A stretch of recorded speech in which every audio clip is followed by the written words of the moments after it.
Pushika, tu Oxuka, tu Eyukaru,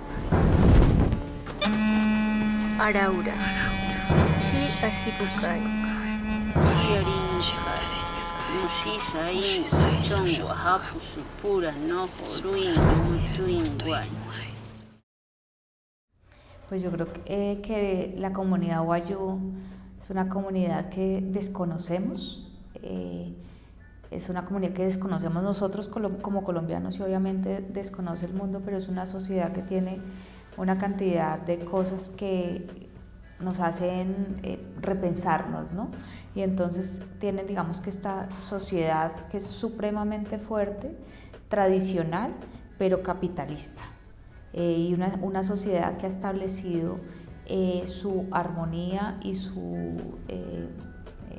armonía y su permanencia a partir de las negociaciones, ¿no? Nosotros a veces nos metemos en un mundo en el que parece en el que todo el mundo del capitalismo fuera como satanizado, ¿no? Y que el mundo lindo fuera el mundo ideal, hippie, en el que estas situaciones no se ven, pero nos está hablando de una sociedad original, capitalista, pero fuerte, que ha permanecido en el tiempo a partir de las negociaciones que ha establecido con justamente, pues primero porque han sido muy bravos, muy fuertes, ¿no? No permitiendo la penetración de los alijunas, que son para ellos todos los no Wayuu, pero estableciendo también un nivel de alianzas y de negociaciones con las otras sociedades.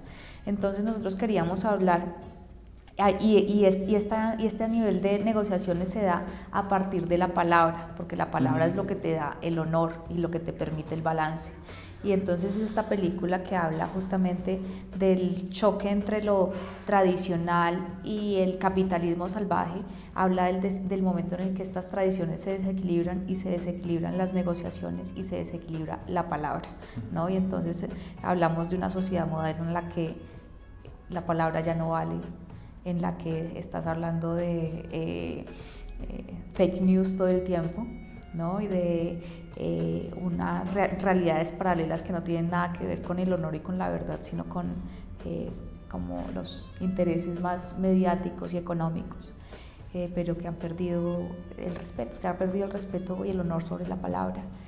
Entonces, pues creo que nos está hablando de una sociedad que se ha mantenido fuerte a partir de eso, y en la que las mujeres han ejercido un papel fundamental y capital, no solamente en el equilibrio de estas familias, sino en la relación que tienen en lo económico, en lo político y en lo espiritual, porque es una sociedad que no se ha desconectado de su lado espiritual, que tiene una relación profunda con sus ancestros.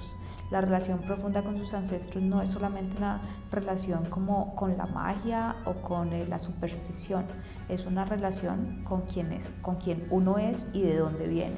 Entonces para ellos la relación con los ancestros, con sus abuelos, con sus muertos que están en ese territorio, es una relación que los hace, que los hace tener como un código de honor muy fuerte, ¿no? Porque están conectados con todos sus linajes, que es una cosa que hemos perdido un poco en nuestras sociedades, ¿no? La falta de respeto hacia los padres, hacia los abuelos, hacia sentir que ellos, digamos, que son viejos y que nosotros no pertenecemos allá, y al intentar nosotros hacer nuestras familias de otra manera en redes sociales, en otro tipo de comunidades, pues hace que uno se pregunte muchas cosas sobre la sociedad moderna.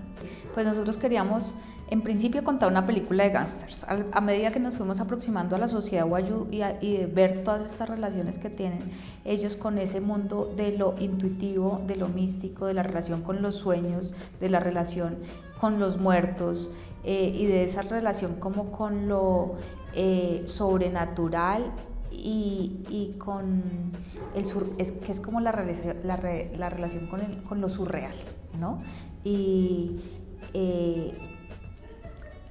conectarnos en esta película de gángster a través de ese mundo, ¿no? Y de esa relación con ese mundo, pues sentíamos que estábamos hablando de la sociedad Wayuu, ¿no? Y poder conectar este género también con digamos que algo que es como base o pilar en nuestra sociedad, que García Márquez escribió muy bien en su literatura, ¿no? Y que abordó a través de este realismo mágico, pero también es la forma en la que nuestras sociedades se conectan con la realidad y con el mito y con este mundo espiritual tan fuerte que está presente en nuestro mundo indígena, ¿no? Entonces, cuando nosotros nos quisimos aproximar a esta película y quisimos contarla desde el mundo wayú, y nos dimos cuenta que este mundo wayú ya había sido contado particularmente en 100 años de soledad, también esta historia también de ascenso y caída, y de la relación de ese personaje, digamos que la matriarca fuerte, y la relación con los sueños y con los muertos y con los eventos que uno dice son sobrenaturales, pero son eventos naturales que te están hablando todo el tiempo. Pues nosotros pensamos que juntando estas dos cosas podíamos hablar de esta familia en esa sociedad. Entonces pues se dieron como los elementos para construir la narración.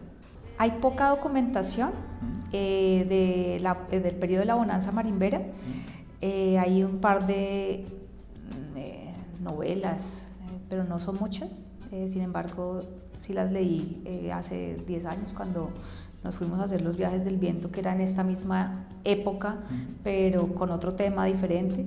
Pero tenía una escena en la que pues, sucedía toda esta, pues en la que los personajes atravesaban por donde unos marimberos. Entonces en ese momento digamos que la historia empezó a darme vueltas en la cabeza y a querer, pues la historia, las ganas de querer contarla, pero creo que es una historia que está muy poco documentada.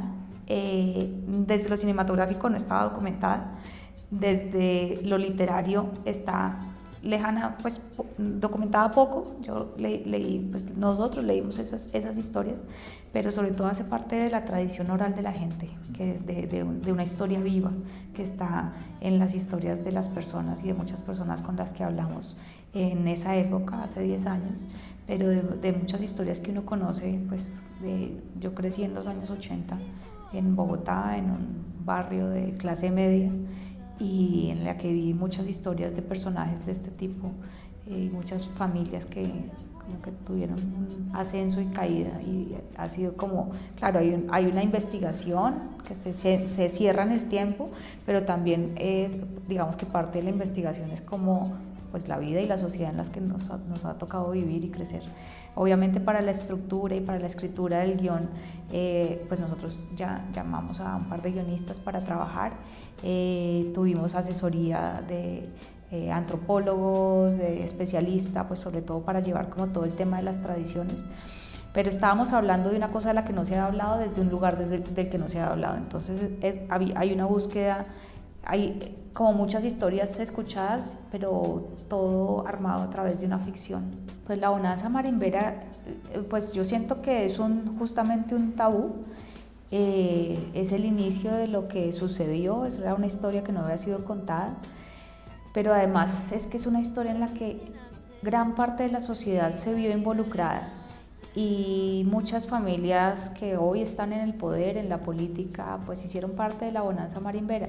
Lo que pasa es que el momento en el que inició esto no era ilegal, ¿no? O sea, la guerra contra las drogas inició en el año 70 y ya pues la época de la bonanza marimbera, esto ya había empezado. Entonces lo que hubo cuando se radicalizó la guerra contra las drogas y cuando la marihuana dejó de ser un negocio porque se empezó a producir en Estados Unidos, fue que muchas familias pasaron de este mundo que ya se había vuelto ilegal, lavaron su dinero y entró esto a ser, digamos que cambiaron de negocio.